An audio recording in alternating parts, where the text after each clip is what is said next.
po yung tapos na. So, meron pa tayong available, pero konti na lang po. So, kung interested po kayo sa property na to and gusto nyo pong makita, pwede nyo po akong i-message sa number ko na nakalagay sa screen o sa video. Then, so, ito po yung mga kulay niya. Meron po tayong yan, color green, then may pagka beige or brown. So, check po natin sa loob. So, bubungad po sa atin is yung one parking. Tapos, meron po tayo dito. Pwede po kayo maglagay ng landscape, garden.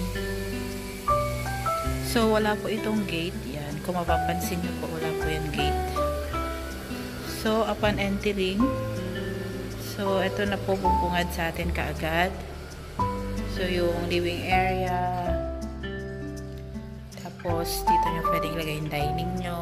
Then, this is your kitchen. So, yan. Then, ito naman yung toilet and bath. Yan. Shower na po yan. Tapos, ito yung laundry area nyo. Tapos, now, proceed tayo sa second floor.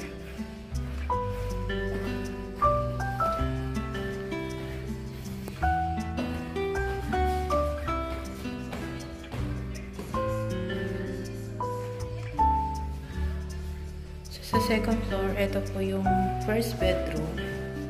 So, may mga outlet na po tayo.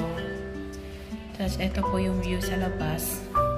So, ayan yung mga future development na tatayuan din ng mga bahay.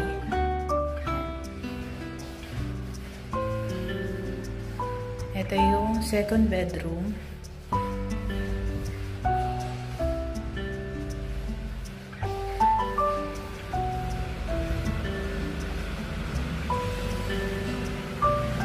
Ito yung pangatlo. So, sa pangatlo, meron tayong maliit na balcony dito. Ayan. So, meron po tayong total 3 bedrooms, 2 toilet and bath. So, for inquiry, again, message me in my number. Then, price range natin is nasa 4 million to 5 million pataas.